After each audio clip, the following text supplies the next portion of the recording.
नमस्कार दोस्तों, मैं हूँ संध्या और आज एक विशेष मुलाकात एक विशेश शख्सियत के साथ। जी हाँ, विशेष कैसे कहते हैं, जिन्होंने ज़िंदगी के कितने तजुर्बे लिए हैं और जिन्हें जीवन के जितने उतार चढ़ाव, मस्ती उमंगें सभी एक साथ किए और कहाँ एक ज़िंदगी का दौर चला और कहाँ आज की एक ज़िंदगी का दौर है। इस दौर में हम अपने आप को कहाँ पाते हैं, ये बात करेंगे हम रोड़ा साहब से। रोड़ा साहब, आपका हमारे चैनल में बहुत बहुत स्वागत है। सर, आप और हम अभी कुछ देर पहले बैठे बात कर रहे थे, तो उसमें आपने एक मुझे वर्ण व्यवस्था की चर्चा की थी। तो मैं पहला प्रश्न पहला प्रश्न ये था, मैं मजबूर होगा, लोग मुझे इस नाम से जानते हैं। और मैं 10 साल का था जब सबसे स्वामी रामचंद्र जी के संपर्क में मेरे माता जी के थ्रू आया, तो उसी से हमको सनातन धर्म का गीता रामायण का वगैरह का ये सब उस समय से। तो उस समय गीता पढ़ने से हमको वर्ण व्यवस्था जो क्या होती है, उसके बाद में तो शास्त्र है, सब शास्त्रों का अध्ययन किया, बहुत कुछ शास्त्र पढ़ किया, तो उसकी ज़्यादा चर्चा नहीं करके जो आपने प्रश्न पूछा है, मैं संक्षिप्त में उसका उत्तर देने का तैयार।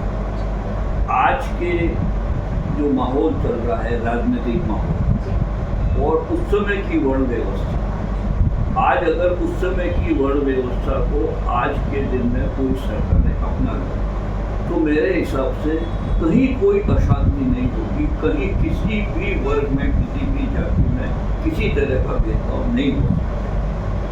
ये मेरा अनुभव है। पहले होते थे ब्राह्मण, क्षत्रिय, वैश्य और शूद्र। ब्राह्मण उस समय सबसे आरक्षित जाति कहलाते थे। उनका ज्ञान बांटना होता था, सबसे धार्मिक कार्य में होता था, और उनको आरक्षित करते थे वैश्य, क्षत्रिय और शूद्र। सब जगह घर के हर काम में, समाज के हर काम में ब्राह्मणों के बिना कोई कर्म पूरा नहीं। ये ब्राह्मण व्यवस्था तुलसीदास जी के समय से हुई, क्योंकि अकबर ने उस समय हिंदुओं के ऊपर बहुत अत्याचार किए। जब उस समय तुलसीदास जी अकबर के समय ये जागृत हुए, उन्होंने इस वर्ण व्यवस्था को साकार किया। तो आज उस वर्ण व्यवस्था के ऊपर ब्राह्मण सब तीनों वर्णों द्वारा पोषित होता है। उसकी सब बहुत ज़्यादा, ब्राह्मण उस समय वैद्य भी ब्राह्मण हुआ करते थे, ज्योतिष भी ब्राह्मण हुआ करते थे, शिक्षक भी ब्राह्मण। उन सबको, भले वो शिक्षा क्षत्रिय की शिक्षा हो, भले वो शास्त्रों की शिक्षा हो, शस्त्र की शिक्षा हो, वो सब ब्राह्मण करते। ब्राह्मण सबसे आरक्षित। दूसरे नंबर पे आता क्षत्रिय। क्षत्रिय का काम होता था तीनों वर्णों की रक्षा करना। फिर आते थे वैश्य। वैश्य में उसमें गौपालक होते थे, किसान होते थे, व्यापारी होते थे। अगर ये तीनों आज के दिन में इनको ओबीसी वर्ग कुछ कह दिया गया और वैश्यों को एकदम अलग कर दिया, जबकि ये तीनों एक थे पहले, ये तीनों एक ही हुआ करते। शूद्र सब वर्णों की सेवा करने वाला शूद्र होता है। शूद्र का उस समय मेरे को याद है कि घर में कोई शादी ब्याह, तीज त्योहार, होली, दिवाली होता था, सबसे पहले शूद्रों की थाली निकाली जाती। कांसा बोलते थे शूद्रों के लिए सबसे पहले कांसा। होली दिवाली पे जो घर पे मिठाइयाँ बनती थी, सारा सामान बनता था, शूद्रों को एक अलग पहले इतना बड़ा पॉट होता है, कूंडा बोलते थे मारवाड़ी में, वो उनके लिए अलग से होता था। इतने बड़े आरक्षित थे उस समय। शूद्रों की, सफाई कर्मियों की इज्जत ये होती थी कि अगर सफाई कर्मी बाहर आती थी तो घर की जो बहू यूँ झुक के उनको पाए लागू करती थी और वो वहाँ से आशीष देती थी। इतनी इज्जत उसको, मतलब क्या महत रानी कहते थे। समय उनको रानी की उपाधि दी जाती थी, उनको भी इज्जत मिलती थी उस वर्ण व्यवस्था में। तो आज के जमाने में ये सब राजनीतिक कारण उसको वर्गों में विभक्त कर दिया। विभक्त होने से ये सब अशांति फैली हुई है, वोट की राजनीति हो गई। अब जातिगत गणना हो रही है, वो हो रही है। ये जाति में बढ़ने में आज हिंदू एक है ही नहीं, ओबीसी वर्ग एक है ही नहीं। कौन ओबीसी में कौन जात का निर्धारण करेगा? पहले सब एक था। अगर पहले की वर्ण व्यवस्था थी जो रामायण काल से महाभारत काल से चली आ रही, आज उन ग्रंथों को पढ़ने की जरूरत। पर मैंने सुना है कि जो पहले बहुत ज़्यादा अत्याचार हुए हिंदुओं पे, तो इस कारण से ये आरक्षण और ये जो विभाजन हो गए सब, ये उस वजह से हुआ। मैं बहुत चुकी हूँ आपके सामने और आपने जमाना देखा है, तो मैं आप ही से इसका जवाब चाहूँगी। देखिए, आप अगर पौराणिक चित्र देखिए, किसी भी चित्र में किसी भी अपने सीता माता हो, लक्ष्मी माता हो, कोई रानी हो, किसी भी राजा की रानी को आपने पर्दे में देखा क्या? ये सब औरंगजेब के वक्त में अंदर जो अत्याचार हुए उसके लिए पर्दा प्रथा शुरू हुई। पर्दा प्रथा शुरू होने के बाद में उनको छुपा के रखना पड़ा। वरना पहले तो पंचुकी पहनकर ही वो पहले कहाँ था? पहले कहाँ था? आप सारी आज झांसी की रानी को देखिए, पद्मावती को देखिए, कितने हैं उदाहरण। पहले नहीं थे। पहले बड़ी इज्जत। आप सीता जी को देख लीजिए, पार्वती जी को देख लीजिए, राधा को देख लीजिए, रुक्मणी को देख लीजिए, किसी को देख लीजिए, कोई पर्दा नहीं था। क्योंकि उस समय हर वर्ग को, स्त्री की जिस समय इज्जत उस समय होती थी, आज भी अगर नारी की ये लोग पूजा इज्जत करने लग जाए तो कोई अशांति हो ही नहीं। एक चीज, सिंपल चीज अभी मैंने कहीं पढ़ा कि आज जैसे रोड सार्वजनिक है, तो सार्वजनिक रोड में आप हर तरह से अपने मन से गाड़ी नहीं चला सकते, सार्वजनिक है। इसी तरह आज के ज़माने की जो पुत्रियां हैं, बेटियां हैं, जो भी गए, ये जिस तरह का उनका वस्त्र धारण करने का है, ये मैं इसको उचित नहीं।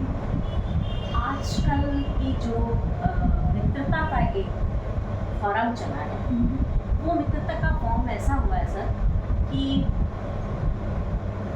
50 साल के ऊपर के दो वयस्क और 16 साल की बालिका, ये मित्र का गर्व करने वाली बात है कि मैं 16 साल की बालिका के साथ अपनी मित्रता हैंडल करता हूँ और मैं 50-55 साल का हूँ, उसमें गर्व करते हैं। देखिए, मेरा व्यक्तिगत विचार है कि सच्ची मित्रता में उम्र, सेक्स, जाति तो कोई बंधन नहीं।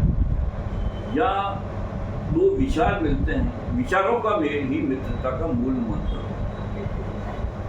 आपके विचार आपके भाई से भी नहीं मिल सकते, आपके विचार आपके 5 साल के बच्चे से भी मिल सकते। तो मित्रता के लिए कहीं मैं उम्र को या सेक्स को बाधक नहीं। विचार मिलना सबसे जरूरी है। और मित्रता त्याग की मूर्ति है। मित्रता में त्याग होता, मित्रता में अगर स्वार्थ है तो वो मित्रता नहीं है। मेरा स्पष्ट विचार है। फेसबुक पे आप मेरा पेज देखिए, सबसे पहले मैंने सबसे ज्यादा जो भाइयों में पीढ़ियां बनती है, मित्र में पीढ़ियां नहीं। और फिर उसके साथ ये भी तो होता है कि आपका अगर मित्र है तो आप उससे अपने दिल की बात खोल के बता सकते हैं। सिर्फ मित्र के साथ ही कई बातें ऐसी होती है जो आप अपने पति या पत्नी से नहीं कर सकते, वो मित्र के साथ में शेयर करते हैं और अपना दिल हल्का करते हैं। एक कंधा वही है जिसके कंधे पे आप सर रख के आप अपना जी हल्का कर सकते हैं। कई बातें पत्नी को भी नहीं बता सकते, पति को भी नहीं बता सकते, किसी को नहीं बता सकते। और मेरा तो व्यक्तिगत मेरे लाइफ में तो my family is my friends and my family and my friends are my introduction. Wow, super. क्योंकि आपको चूज करने पड़ेंगे मित्र, क्योंकि वो आपका इंट्रोडक्शन, कोई आपको नहीं यार वो आपका फ्रेंड है, ऐसा नहीं होना चाहिए। देखिए, मित्र अगर है आपका, चाहे महिला है या पुरुष, कोई फर्क नहीं पड़ता। एक मित्र मतलब मित्र है, वो नजरें गंदी है जो सोचने पे मजबूर करती है। हमें उस गंदगी पे नहीं जाना। हम जानते हैं, मैं अपने लिए बोलती हूँ, दूसरे भी छोड़ दीजिए। मैं हमेशा ये बोलती हूँ कि अगर मेरे हस्बैंड ने जिस दिन मेरे पे उंगली उठाई, उस दिन मैं मानूंगी कि मैंने कुछ गलत किया। अदरवाइज मैं चाहे 5 साल के बच्चे के साथ बैठूँ या 90 साल के बुजुर्ग के साथ बैठूँ या 40 साल के जवान के साथ बैठूँ, क्योंकि जब तक उनके साथ बैठेंगे नहीं, मिलेंगे नहीं, विचार नहीं मिलेंगे, खोलोगे नहीं अपने आप को, तो किस तरीके से आप समझ पाओगे इस दुनिया में? देखिए, अभी आपने जो पति की जो बात की, जी, मैं ये मानता हूँ कि किसी भी रिश्ते की मुख्य बुनियाद ट्रस्ट होता है। अगर ट्रस्ट नहीं है तो भले वो पति पत्नी का रिश्ता हो, भाई बहन का हो, भाई भाई का हो, पिता पुत्र का हो या मित्र का हो। ट्रस्ट रिश्ते की पहली बुनियादी सीढ़ी ट्रस्ट थी, और ट्रस्ट है, और ट्रस्ट में कभी शक नहीं किया। अगर शक कर लिया तो वो ट्रस्ट है। और मित्रता में मान लो 1 सेकंड के लिए मैं और आप मित्र हैं, मैंने आपको ये कहा कि संध्या जी कभी कोई तकलीफ आ जाए अब मेरे को आधी रात को फोन कर देना, मैं आ जाऊँ। एक तो ये मित्र। एक होती है संध्या जी मेरे होते आपको कोई तकलीफ में आने ही नहीं दूंगा, आप बिल्कुल निश्चिंत रहिए। एक मित्र होता है जो मांगने पर मदद देता है। एक मित्र होता है वो देखता है कि यार कोई इसको जरूरत होनी चाहिए, वो चुपचाप लाके आपको वो मदद देता है। ये सही मित्रता है। अंडरस्टैंडिंग बहुत ज़रूरी है, बहुत ज़रूरी है, बहुत ज़रूरी है दोस्तों। और हम चाहे कितनी बात कर रहे हैं, लेकिन सच्चाई ये है कि आप जिस दिन दिल से अपनाते हैं वही आपका अच्छा समय होता है। अब आपने जो मित्रता और पारिवारिक रिश्ते, इन दोनों का एक मिक्स क्वेश्चन कर दिया। इस मिक्स क्वेश्चन का मैं आपको एक उदाहरण देता हूँ आपको, और वो उदाहरण नहीं, अगर आप वो जिंदगी में अपना लें तो आपको कभी उस रिश्ते में किसी तरह की आंच नहीं आएगी। तो 2 शब्द हैं, इंटेंशन एंड इंटरप्रिटेशन। कोई आपको किसी कारण से फोन से इग्नोर कर रहा है, पर्सनल मिलने पे इग्नोर कर रहा है, कहीं सार्वजनिक स्थान पे आपने उनको विश किया, उनका ध्यान कहीं और था, क्योंकि आपके मन में प्री डिटरमिनेड माइंड के अंदर है यार उसने उस दिन भी उसको फोन नहीं उठाया, उसने उस दिन भी मेरे को नहीं कहा, मतलब आपके अंदर पूर्व निश्चित धारणा घर कर गई। सही बात ये हुआ आपका इंटेंशन। अब एक सही मित्र का या सही पति का, सही दोस्त का, सही भाई का कर्तव्य ये होता है कि भाई सही पत्नी का तो पति का तो मैंने आपको 3-4 बार ये देखा, आपको भी सामान्य नहीं है, बताइए मेरे को क्या क्या। उस समय वो आदमी अपने आप को, औरत अपने आप को खोल देगी, अरे यार मेरी सॉरी यार मेरे को ध्यान नहीं, मेरे और बीइंग तो की प्रॉब्लम है, मेरे हेल्थ की प्रॉब्लम है, मेरी पारिवारिक, वो रिश्ता कभी नहीं टूटेगा, कभी नहीं टूटेगा, कभी नहीं। वे विद्या आप 2 चीज़ें इंटेंशन और इंटरप्रिटेशन, और एक मैं मूल मंत्र बता देता हूँ, बोलिए आपका घर हो, परिवार हो, पति हो, पुत्र हो, सास हो, ससुर हो, दोस्त हो, never argue with your close one.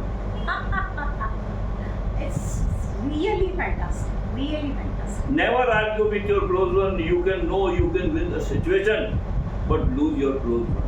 हारना कोई नहीं चाहता। आपका 5 साल का पुत्र है, वो भी हारना नहीं चाहेगा। 80 साल के माता पिता हैं, वो भी आपसे आर्गुमेंट में हारना नहीं चाहेंगे। तो अगर आप क्यों किसी को हराना चाहते हो, आप अपना आपको पहले ही हार जाओ ना। आपकी हारी आपकी जीत है दोस्तों, आपकी हार ही आपकी जीत है। जी हाँ, बचाना सीखिए।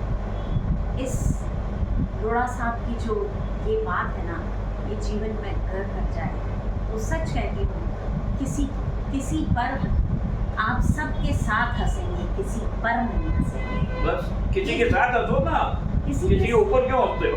किसी के साथ हंसेंगे, किसी पर नहीं हंसेंगे, और वो जीवन का मूल मंत्र है। और इसमें जब आप किसी के साथ हंसते हैं तो ऐसा लगता है कि कि आज की तो डोज पूरी हुई, कल कौन सा बूस्टर इंजेक्शन लगेगा। एक मित्र है वो आपका बूस्टर इंजेक्शन है, वो आपको जीवन में इतना कुछ दे जाता है, इतना कुछ बता जाता है, इतना कुछ सिखा जाता है कि जीवन के हर पल में कुछ सीखने को मिलता है। और मैं जब बड़ा साहब से पहली बार मिली थी तो मैंने नाम भी नहीं पूछा था, और आज मैं उनके साथ बैठकर जीवन के उन मूल्यों की बात कर रही हूँ जिन मूल्यों के साथ हमें आवश्यकता है, हमें जानने की ज़रूरत है कि कौन सी चीज़ अच्छी है और कौन सी चीज़ अच्छी नहीं होती है जीवन में। हम बात किसी भी तरह की करें लेकिन पॉजिटिव करें। धन्यवाद आपका, अपना समय धन्यवाद। आपने मेरे को जो भी मेरे